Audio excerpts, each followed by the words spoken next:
ये तो प्रोस्पेक्ट तो पूछते ही हैं कि भाई अपॉर्चुनिटी अच्छी लग रही है, कंपनी अच्छी लग रही है, मुझे आप भी अच्छे लग रहे हैं, सब कुछ बहुत बढ़िया है, लेकिन भाई रुपया नहीं मैं लगाऊंगा।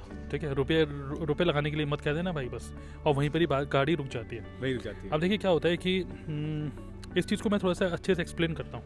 इस चीज़ को मैं एक्सप्लेन ऐसे कुछ करता हूँ कि सपोज से फॉर एग्जांपल कि एक गाड़ी आती है हिंडाई वर्ना, वो गाड़ी मान के चलिए 10 लाख रुपए की है, 9,70,000 रुपये मैं आपको देता हूँ। तो 9,70,000 रुपये मैं आपको देता हूँ वो वर्ना गाड़ी लेने के लिए, आपको सिर्फ 30,000 रुपये का इंतज़ाम करना है। ठीक है, तो आपकी गाड़ी आप ले लो, 9,70,000 मैं दे रहा हूँ, 30,000 आपको अरेंज करना है। क्या आप 30,000 रुपये अरेंज कर लेंगे? एब्सोल्युटली सर, मैं बिल्कुल करूँगा। कहीं से भी करेंगे, क्योंकि आपको पता है कि ये वरना गाड़ी उसकी हो जाएगी। अगर भाई 9,70,000 तो यही दे रहा है, 30,000 तो अरेंज करना है, वो किसी से भी मांगेगा, वो चाहे क्रेडिट कार्ड पे ले चाहे कैसे भी ले, he will arrange the money. पता है क्यों अरेंज कर लेता है वो इसलिए अरेंज कर लेता है उस टाइम पे मनी, क्योंकि उसको बात समझ में आ जाती है कि उसको चीज़ क्या मिलने वाली है। सिमिलरली अगर कोई आदमी आपको ये बोल रहा है कि इसमें इन्वेस्टमेंट कितना लगेगा, ठीक है, इसमें कितना रुपये लगेगा, इसका मतलब कि उसको ये बात समझ नहीं आई कि ये बिज़नेस कितना ज़्यादा आपको दे सकता है। ऐसे 10 वरना, ऐसी 15 वरना आपको मिल सकती है। आपका पहला कदम तो आपको लेना पड़ेगा। सीधी बात अगर हम बोलें कि रुपया कितना लगेगा, अगर मैं आपको बोलूं कि अगर आप एक हलवाई की दुकान खोल रहे हैं, उससे आपका कमीशन या आपका रेवेन्यू या आपका रुपया बहुत आप कमा सकते हैं। आजकल हलवाइयों का दुकान बहुत चलता है आपके एरिया में, यार एक हलवाई की दुकान खोल लो।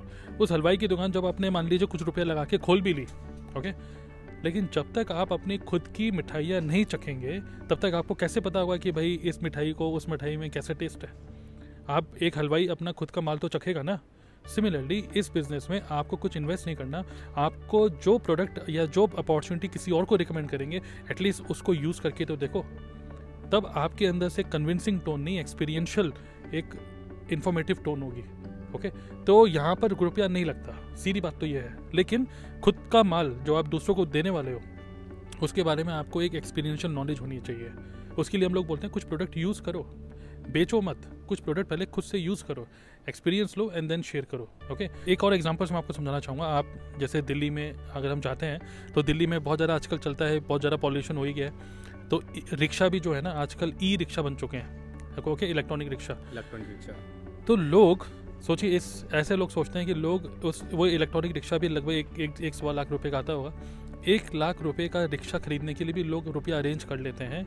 1 लाख रुपया लोग अरेंज कर रहे हैं अपने आप को रिक्शा वाला कहलाने के लिए।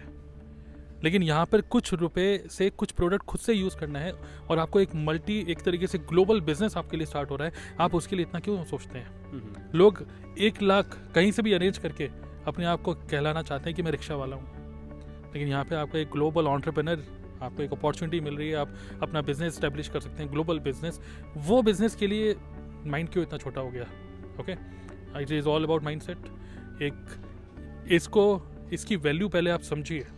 ओके, एक रिक्शा वाला समझ गया कि मैं डेली 500-600 रुपये कमा सकता हूँ, लेकिन यहाँ से आप कितने हज़ार कितने लाखों रुपए कमा सकते हैं ये आप समझे ही नहीं अभी।